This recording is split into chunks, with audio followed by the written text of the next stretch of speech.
instead na equal, pwedeng greater than, less than, and such, no? So let's say meron tayong number 6 na ba?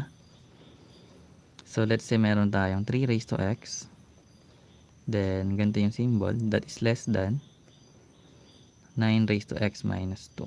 So same process pa rin yung gagawin, bali yung symbol lang yung pinagkaiba. Then that, marunong ako magbasa niyan.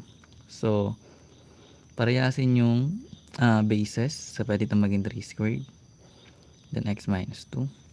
Then pag parehas na yung bases, copy lang yung mga exponent. Then simplify. Then 2 times x magiging 2x. Then 2 times negative 2 magiging negative 4. So syempre guys, i-apply natin yung rules ng inequality. Kapag basta